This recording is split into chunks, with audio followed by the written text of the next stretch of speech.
கேள்வி எண் 29. பேதுரு தரிசனத்தில் கண்ட கூட்டில் எவைகளெல்லாம் இருந்தன?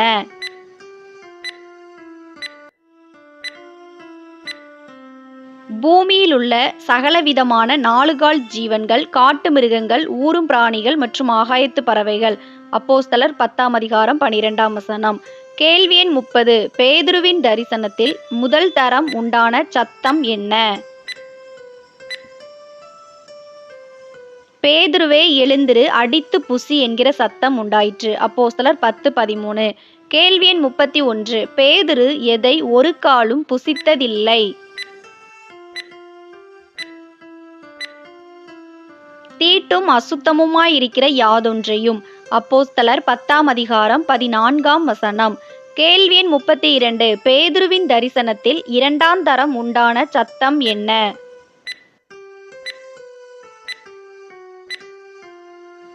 தேவன் சுத்தமாக்கினவைகளை நீ தீட்டாக எண்ணாதே. அப்போஸ்தலர் 10:15. கேள்வி எண் 33. பேதுரு கண்ட தரிசனத்தில் 2 முறை சத்தம் கேட்டது. சரியா தவறா என கூறுக. தவறு. 3 முறை சத்தம் கேட்டது. அப்போஸ்தலர் 10:16. கேள்வி எண் 34. பேதுருவின் தரிசனத்தில் 3ஆம் தரம் உண்டான சத்தம் என்ன? தேவன் சுத்தமாக்கினவைகளை நீ தீட்டாக எண்ணாதே. அப்போஸ்தலர் 10:15 மற்றும் 16. கேள்வி எண் 35. பேதுரு தரிசனத்தில் கண்ட கூடு டேஸ் வானத்துக்கு எடுத்துக்கொள்ளப்பட்டது?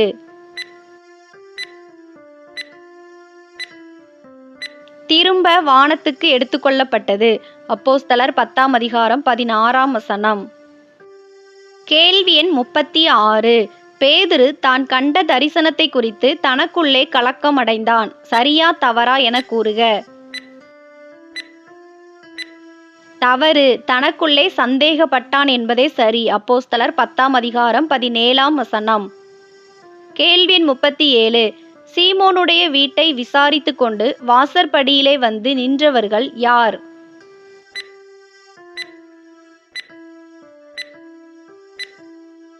கொர்நேலியுவினால் அனுப்பப்பட்ட மனுஷர்கள். அப்போஸ்தலர் 10:17. கேள்வி எண் 38. பேதுரு என்று மறுபேர் கொண்ட சீமோன் இங்கே டேஸ் என்று கொர்நேலியுவினால் அனுப்பப்பட்ட மனுஷர்கள் கேட்டனர். இங்கே தங்கி இருக்கிறாரா என்று கேட்டனர். அப்போஸ்தலர் 10:18. கேள்வி எண் 39. இதோ